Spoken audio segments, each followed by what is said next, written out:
கனவில் வந்த பெண்ணே நீயே நீதானா, உன்னை சேரும் முன்னே உயிர் பிரிவேனா.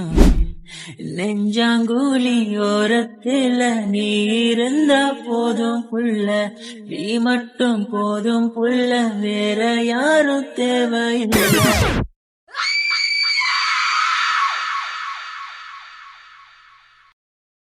கவி, எல்லாமே கொஞ்சம் சீக்கிரமா பேக் பண்ணு. ஏன்னா நமக்கு சுத்தமா டைம் இல்ல. இன்னும் கொஞ்ச நேரத்துல கிளம்பி ஷாலுவையும் ரோஜாவையும் கூட்டிட்டு மண்டபத்துக்கு போகணும். ஏன்னா பியூட்டிஷியன் அங்க வரேன்னு சொல்லியிருக்காங்க. 2 பேருக்கும் மேக்கப் போடணும்ல, டைம் ஆயிடும். அதனால நம்ம கொஞ்சம் சீக்கிரமா போகணும். ஓகே சாண்டி, முடிஞ்சிருச்சு. இன்னும் கொஞ்சம் தான் இருக்கு. இங்க எல்லா பொண்ணுங்களும் இருக்காங்க. கிட்டத்தட்ட இதுல 4 பொண்ணுங்க கல்யாணம் ஆகாதவங்க. இவங்க கிட்ட பேசி இதுல யார் பௌர்ணமியில பிறந்தவங்கன்றத கண்டுபிடிச்சு எப்படியாவது அந்த ஆளவன் கிட்ட சொல்லணும். லேடிஸ், உங்க எல்லார்கிட்டயும் நான் ஒரு கேள்வி கேட்கணும். கேள்வியா? என்ன கேள்வி? அது எங்க ஊர் சைடுல சொல்லுவாங்க, பௌர்ணமியில பிறந்தா அவங்க ரொம்ப அதிர்ஷ்டமானவங்கன்னு. இங்க யாராவது பௌர்ணமி அன்னைக்கு பிறந்திருக்கீங்களா? இப்ப எதுக்கு இவ சம்மந்தமே இல்லாம இந்த மாதிரி கேள்வி கேட்டுட்டு இருக்கா? ஒருவேளை கல்யாணத்தை நிறுத்த ஏதோ ஒரு காரணத்தை கண்டுபிடிச்சிட்டாலோ, இல்லனா அந்த கொலை பண்றது யாருன்னு கண்டுபிடிச்சிட்டாளா? இவகிட்ட பேசலாம்னு பார்த்தா கொஞ்சம் கூட நேரமே கிடைக்க மாட்டேங்குது. வீட்டுல எல்லாருமே இருக்காங்க. இவளும் மனசுல ஏதோ நினைச்சு நம்ம கிட்ட பதில் சொல்ல மாட்டா. நம்மளால இவகிட்ட பேசவே முடியலையே. சரி, இப்ப வேணாம். இங்க சாண்டி, பொன்னி எல்லாருமே இருக்காங்க. அப்புறமா இவகிட்ட என்னன்னு கேட்டுப்போம். அப்படியா? அப்படின்னா பௌர்ணமியில பிறந்தவங்களோட லைஃப் எப்படி இருக்கும்? சொல்றேன். ஆனா அதுக்கு முன்னாடி இங்க யார் பௌர்ணமியில பிறந்திருக்கீங்கன்னு சொல்லுங்க. அவங்க லைஃப்ல என்னென்ன நடக்குதுன்றத நான் சொல்றேன். நான் பௌர்ணமி அன்னைக்கெல்லாம் பிறக்கல. ஆனா நான் சரஸ்வதி பூஜை அன்னைக்கு பிறந்தேன்னு எங்க அம்மா சொல்லுவாங்க. அந்த சரஸ்வதி தேவியே வீட்டுல பிறந்த மாதிரின்னு சொல்லுவாங்க. நீ பௌர்ணமியில பிறந்திருந்தாலும் நீ எங்களுக்கு பிரயோஜனப்பட மாட்ட. ஏன்னா உனக்குதான் கல்யாணம் ஆயிடுச்சே, குழந்தை வேற இருக்கு வயித்துல.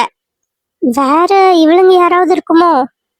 சரி, அப்ப வேற யாராவது பௌர்ணமியில பிறந்திருக்கீங்களா இங்க? நான் பௌர்ணமியில பிறக்கல. நானும் பௌர்ணமியில பிறக்கல. நான் அமாவாசையில பிறந்தேன்னு சொல்லுவாங்க. அப்ப நீங்க? பொன்னி, உன்னதான் கேக்குறாங்க. என்னது? நீ பௌர்ணமியில பிறந்தியான்னு கேட்டாங்க. ஆமா ஆமா, நான் பௌர்ணமி அப்பதான் பிறந்தேன்.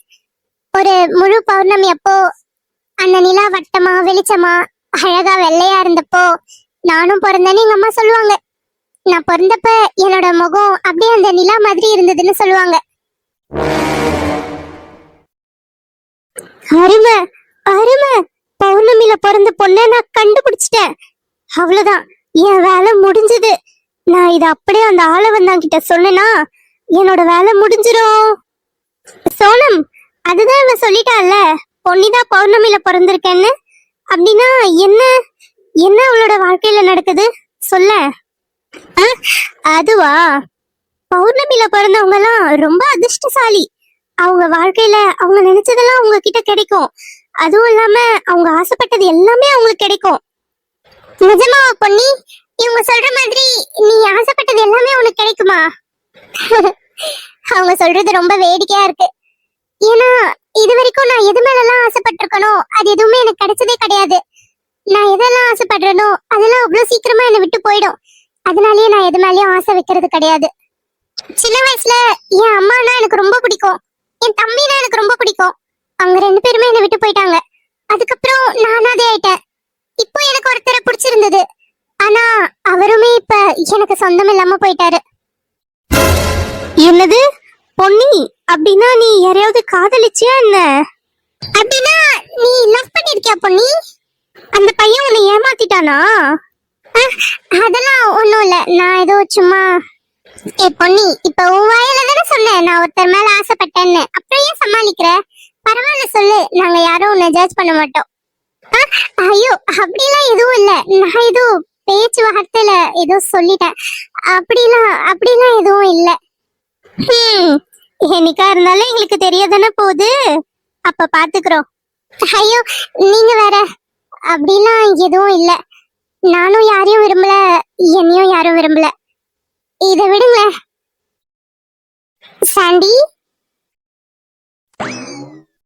சொல்லுங்க அத்தை. என்னம்மா இன்னும் பேக்கிங் வேலை முடியலையா? ஆமா அத்தை, இன்னும் கொஞ்சம் பாக்ஸஸ் இருக்கு, அது போட்டுட்டா முடிஞ்சிரும். ரிட்டர்ன் கிஃப்ட பேக் பண்றதே ஒரு வேலையாயிடுச்சுல்ல. இதுக்கு முன்னாடி எல்லாம் ஒரு மஞ்சள் பையில ஒரு தட்டு, தேங்காய், ஏதாவது ஒரு பழம், ஸ்வீட் வச்சு கொடுத்துருவோம். ஆனா நீங்க தான் இப்ப புதுசா ஏதோ கிஃப்ட் பேக் பண்ற மாதிரி எல்லாம் பேக் பண்ணிட்டு இருக்கீங்க. இப்பெல்லாம் எல்லார் வீட்லயும் இந்த மாதிரி தான் ஆன்ட்டி ரிட்டர்ன் கிஃப்ட் கொடுக்குறாங்க. ஆக்சுவலா இதெல்லாம் ஆர்டர் பண்ணி வாங்கிடுவாங்க, அவங்களே பேக் பண்ணி கொடுத்துருவாங்க. சரி, அதுக்கும் இதுக்கு வெளியில கொடுத்துட்டு நம்ம சும்மா தானே இருக்கோம்னு நாங்களே பண்ணலாம்னு எடுத்தோம். ஆனா இந்த வேலை பண்ண முடியவே இல்லை. இன்னும் கொஞ்சம் தான் இருக்கு, பேக் பண்ணா முடிஞ்சிரும்.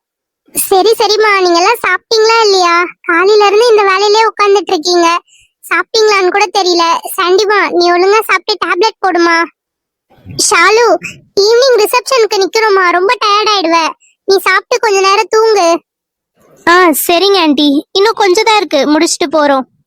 நாங்க எல்லாரும் சாப்பிட்டோம் அத்தை, நான் டேப்லெட்டும் போட்டுட்டேன். இன்னும் கொஞ்சம் தான் இருக்கு, இதை பேக் பண்ணிட்டோம்னா அப்புறம் கொஞ்ச நேரம் கழிச்சு ஷாலுவை மண்டபத்துக்கு கூட்டு போகணும். ஷாலுவையும் ரோஜாவையும் அங்க பியூட்டிஷியன் வந்துடுறேன்னு சொன்னாங்க. கரெக்ட் டைமுக்கு கூட்டு போனாதான் அவங்கள ரெடி பண்ண கரெக்டா இருக்கும். சரிம்மா, நீங்க கிளம்புனதுக்கு அப்புறம் சொல்லுங்க, நான் மகேஷா இல்ல ஆனந்த் யாரையாவது கூட்டு போய் டிராப் பண்ண சொல்றேன். ஆமா, கல்யாண பொண்ணுக்கு மட்டும் மேக்கப் போட்டா போதுமா? கல்யாண மாப்பிள்ளைங்களுக்கெல்லாம் எதுவும் இல்லையா?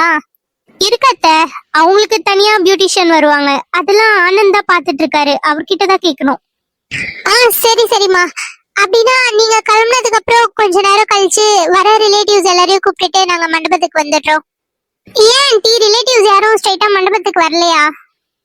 ஸ்ட்ரைட்டா மண்டபத்துக்கு வரவங்க வருவாங்க, அதுக்கு முன்னாடி வீட்டுக்கு வந்து ரெஃப்ரெஷ் ஆயிட்டு போலான்னு வரவங்களும் வருவாங்க. கல்யாண வீடு இல்ல, கொஞ்சம் கச்சகச்சம் தான் இருக்கும். அதுவும் இல்லாம ரொம்ப நெருங்கின சொந்தக்காரங்க எல்லாம் வந்தாங்கன்னா ஒரு 2-3 நாள் தங்கிட்டு போவாங்க. பேக் எல்லாம் எடுத்துட்டு வருவாங்க, அதெல்லாம் வீட்டுல வச்சுட்டு வரணும்னு நினைப்பாங்க. அதனாலதான். சரிங்க அத்தை. சரிம்மா, நீங்க பேக்கிங் வேலை பாருங்க, நான் அங்க மண்டபத்துல எல்லாமே ரெடியா இருக்கான்னு ஒரு தடவை செக் பண்ணிக்கிறேன். அங்க டெக்கரேஷன் முடிஞ்சிருச்சா, சமையல்காரங்க வந்துட்டாங்களா, சமையல் பண்ண ஸ்டார்ட் பண்ணாங்களா, எதுவுமே தெரியல. அங்க மகேஷ் தான் இருக்கான், மகேஷும் ஆனந்தும் மண்டபத்துல தான் இருக்காங்க. என்னன்னு கேக்குறேன்.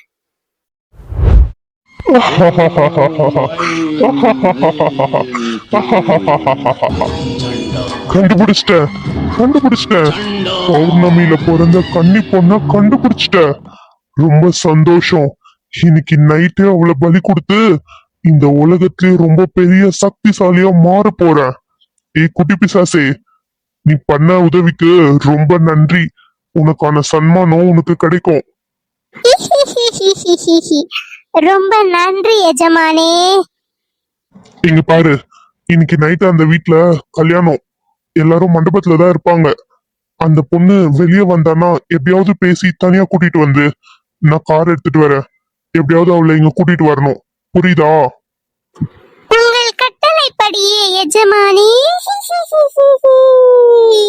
ஓம் ஐம் ரீம் க்ளீம். ஹலோ அண்ணன், பேனர் ரெடி ஆயிடுச்சா? எவ்வளவு நேரமா கால் ட்ரை பண்ணிட்டு இருக்கேன், உங்களுக்கு காலே போல. பேனர் ரெடி ஆயிடுச்சா இல்லையா? ஹலோ, பூவெல்லாம் ரெடி ஆயிடுச்சா? எடுத்துட்டு வந்துட்டீங்களா? ஆமா, அங்கதான். அப்படியே ஸ்ட்ரைட்டா வந்தீங்கன்னா செகண்ட் கிராஸ். உள்ள வந்தீங்கன்னா SVS மண்டபம்னு போட்டிருக்கோம் பாருங்க, அந்த மண்டபம் தான். ஆமா. என்னது, இன்னும் ரெடி ஆகலையா? ஆனா இப்படி சொன்னா எப்படி? இன்னும் கொஞ்ச நேரத்துல ஸ்டார்ட் ஆயிடும் ஃபங்க்ஷனே. நீங்க சீக்கிரமா ரெடி பண்ணுங்க. இது நான் இப்பயே வரேன், நானே கூட வந்து பேனர் வாங்கிக்கிறேன். என்னன்னா இப்படி பண்றீங்க?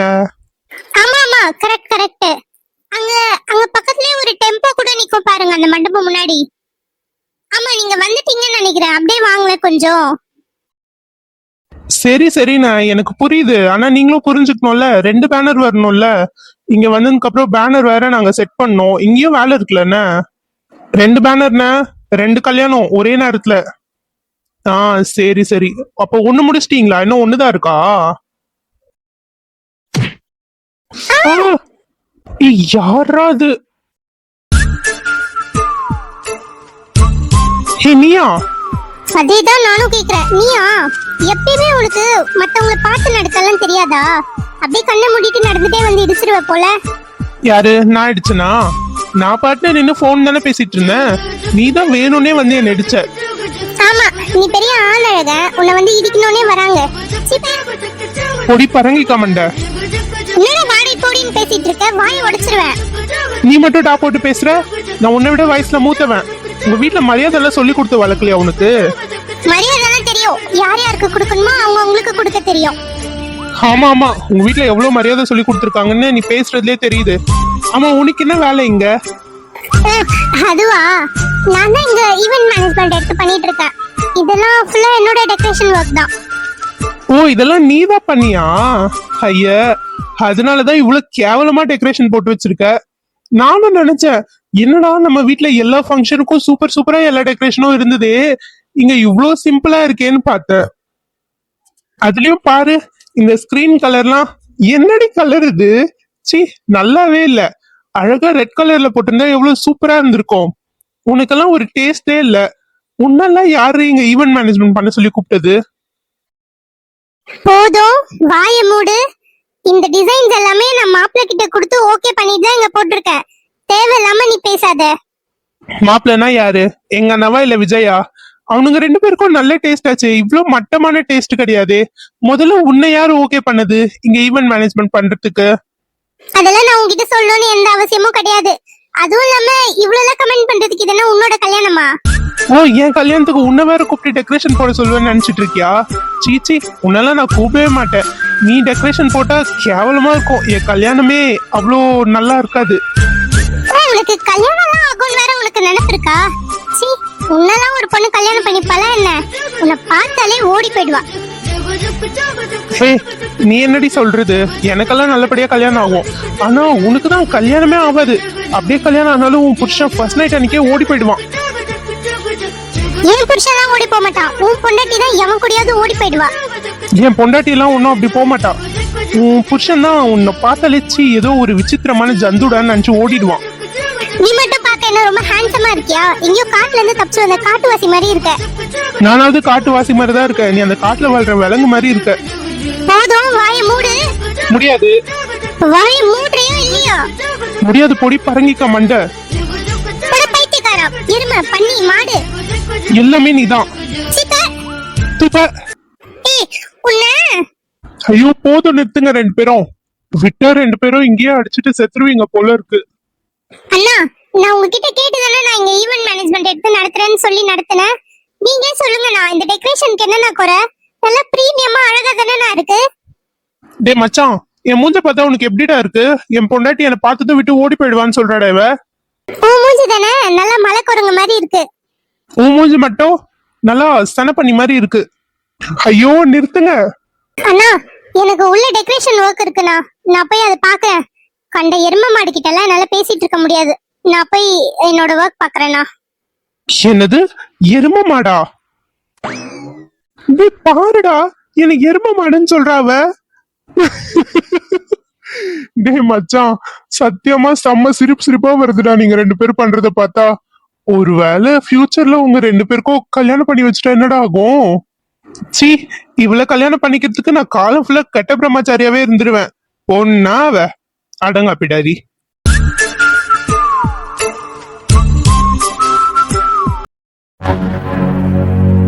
ஷாலு, இப்ப நம்ம என்னதான் பண்ண போறோம்? இன்னும் கொஞ்ச நேரத்துல கல்யாண மண்டபத்துக்கு போயிடும். விடிஞ்சா உனக்கும் விஜய்க்கும் கல்யாணம். இன்னும் வரைக்கும் கூட நம்மளால அது யாருன்னு கண்டுபிடிக்க முடியல. சரி, கண்டுபிடிக்க முடியலன்னா கூட போகுது. இந்த கல்யாணத்தை நம்மளால எப்படி நிறுத்த முடியும்? சித்ராலேகா ஏதாவது கண்டுபிடிச்சாங்களா? ஏதாவது சொன்னாங்களா? எங்களுக்கு தெரியல கவி, என்னன்னு தெரியல. 2 நாளா சித்ராலேகா எங்க கிட்ட சரியா பேசுறதே இல்ல. அவகிட்ட பேசலான்னு பார்த்தாலும் அதுக்கேத்த மாதிரி சிச்சுவேஷன் அமைய மாட்டேங்குது. யாராவது இருக்காங்க? அவ மனசுல ஏதாவது நினைச்சா எங்களுக்கு கேட்கும், நாங்க நினைக்கிறது அவளுக்கு கேட்கும். அந்த மாதிரி ஏதாவது பேச ட்ரை பண்ணலான்னு பார்த்தாலும் பேச முடியல. இப்ப அவ வீட்லயே ஆளையும் காணும், எங்க போனான்னு தெரியல. எங்களுக்கு ரொம்ப பதட்டமா இருக்கு கவி, என்ன பண்றதுன்னே தெரியல. நானும் அதே நிலைமையில தான் இருக்கேன். ஷாலு, பேசாம வீட்ல எல்லார்கிட்டயும் இப்பவே எல்லா உண்மையும் சொல்லிடலாமா? இல்ல காஷ்மோரா, அந்த மாதிரி நம்மளால இப்ப பண்ண முடியாது. ஏன்னா இதுல ரோஜா ரமேஷோட கல்யாணமும் இருக்கு. காலையில விடிஞ்சா முகூர்த்தத்துல அவங்களுக்கு கல்யாணம். அதுக்கப்புறமா தான் எனக்கும் விஜய்க்கும் கல்யாணம். இப்ப நம்ம ஏதாவது சொல்ல போய் பிரச்சனை ஆயிடுச்சுன்னா அவங்க கல்யாணத்திலயும் பாதிப்பு வரும். அப்படி பார்த்தா என்ன ஷாலு பண்றது? நீ சொல்ற சித்திரலேகாவும் எதுவும் சொல்ல மாட்டாங்கன்ட்டு இப்ப என்ன பண்றது? இன்னைக்கு நைட் கடைசி முயற்சி. இன்னைக்கு நைட் மட்டும் சித்திரலேகா ஏதாவது உதவி பண்ணானா நம்ம இந்த பிரச்சனையில இருந்து வெளியே வந்துடலாம். அப்படி எதுவும் நடக்கலன்னா நாளைக்கு காலையில 4:06 ரமேஷ் ரோஜாக்கு கல்யாணம். அதுக்கு அடுத்த முகூர்த்தத்துல 7:09 எனக்கும் விஜய்க்கும் கல்யாணம். ரமேஷ் ரோஜாவோட கல்யாணம் முடிஞ்சதுக்கு அப்புறம் இந்த விஷயத்த மண்டபத்துல வச்சு எல்லார்கிட்டயும் சொல்லிடலான்னு இருக்கேன். நான் காஷ்மீராவை தான் காதலிக்கிறேன்றத எல்லார்கிட்டயும் சொல்ல போறேன். ஒருவேளை இதனால சாண்டிக்கும் நமக்கும் பிரச்சனை வந்துடுச்சுன்னா என்ன பண்றது? அப்புறம் ஆனந்தோட ஃபேமிலி நம்ம ஃபேமிலி கூடவே யாரும் பேசக்கூடாது, சாண்டிய சேரக்கூடாதுன்னு சொல்லிட்டா எனக்கு என்ன நடக்கும்னு தெரியல கவி. இதுக்கு மேல எல்லாமே அந்த கடவுளோட செயல்தான். கடவுள் நினைச்சா கண்டிப்பா காப்பாத்த முடியும். அவருதான் எனக்கு மறுபிறவி கொடுத்திருக்காரு. என்னோட பழைய ஜென்மத்தை எனக்கு ஞாபகப்படுத்திருக்காரு. இப்போ இந்த மாதிரி ஒரு பிரச்சனையில கூட்டிட்டு வந்து நிறுத்திருக்காரு. என்ன பண்றதுன்னு எனக்கு தெரியல. ஆனா அந்த கடவுளோட ஆசீர்வாதம் இருந்தா கண்டிப்பா இது பெரிய பிரச்சனை ஆகாம, குடும்பத்துல யாரோட மனசும் உடைஞ்சு போகாம எனக்கும் காஷ்மீருக்கும் கல்யாணம் நடக்கும். என்ன ஆகும்னு எனக்கு தெரியல. ஆனா ஏதோ ஒரு மூலையில ஒரு நம்பிக்கை இருக்கு, எல்லாமே நல்லபடியா நடந்துரும்னு. பாப்போம். ஷாலு, கவி, ரெடி ஆயிட்டீங்களா? போலாமா மண்டபத்துக்கு? கார் வந்துடுச்சு. போலாம் சாண்டி. இனி கடவுள் விட்ட வழிதான். கண்டிப்பா கண்டிப்பா அந்த சிவபெருமான் நம்மள சேர்த்து வைக்கணும். கடவுளே